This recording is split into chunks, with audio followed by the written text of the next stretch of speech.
New York is by far the greatest city in the world. Here's why. 6 years ago, I got in line at this food cart right here, and the line back then was an hour long. Now, the guy in front of me in line was this tall Danish guy, and that's going to be important later in the story. He had just finished the conference, and he just got in line because he was hungry. And he was like, hey, what is this all about? And I said, hey, I heard it's famous. I wanted to come and check it out. So me and him got talking. As we kept talking, the owner of the truck kept on saying, hey guys, I'm out of dosas. There's no more dosas. And so people left the line, but me and him had been committed. We had stayed in line for that long. We were like, we're going to stay in this line. A few people left the line, and then me and him got closer to the front, and the guy goes, again, guys, I'm serious. I have no more.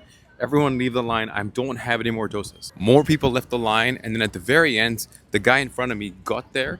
He hands him the last one. He's like, I'm sorry, this is really the last one, and then shuts the cart in front of me. Now, since we had just waited an entire hour in line, the guy in front of me must have felt bad. He's like, hey man, I'll split it with you. So we sat on the bench and we split dosa. We chatted a little bit. He told me that he owned a business, and we just didn't really think much of it. And he's like, cool man, let's go ahead and exchange numbers and we'll chat sometime. And I was like, cool, whatever. A few months go by, and then I get a text from him saying, hey man, you owe me a dosa. So I was like, cool, let's go ahead and hang out. And then I ended up like saying, before I go ahead and meet this guy, let me go ahead and stalk his Facebook just to see who he is, back when people use Facebook. But what I saw next, I just didn't expect at all. I ended up landing on this photo of him hanging out with Richard Branson, the founder of Virgin Atlantic. Now in my head, I'm like, who the hell is this guy just hanging out with Richard Branson?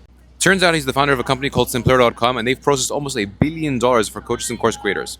We ended up becoming really good friends, and then eventually I ended up working for him as head of sales for his company. And he was even a groomsman at my wedding. Now, I'm not saying that this isn't possible in a small town in America, but it's way more likely to happen in New York City than anywhere else.